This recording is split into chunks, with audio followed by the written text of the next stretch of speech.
ცვლილება ქონების ლეგალიზაციის შესახებ კანონში. პირებს, რომელთაც 2001 წლის 1 იანვრამდე კანონდარღვევით შედგენილი დოკუმენტებით დედაქალაქში შეძენილი აქვთ სასოფლო-სამეურნეო დანიშნულების მიწები, მათი ლეგალიზაციის საშუალება მიეცემათ.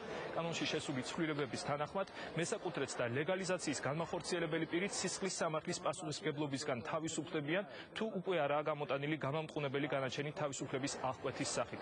ლეგალიზების საფასური 1 კვადრატულ-მეტრზე 15 ლარია. რეგისტრაციის ვადა კი 14 სამუშაო დღე.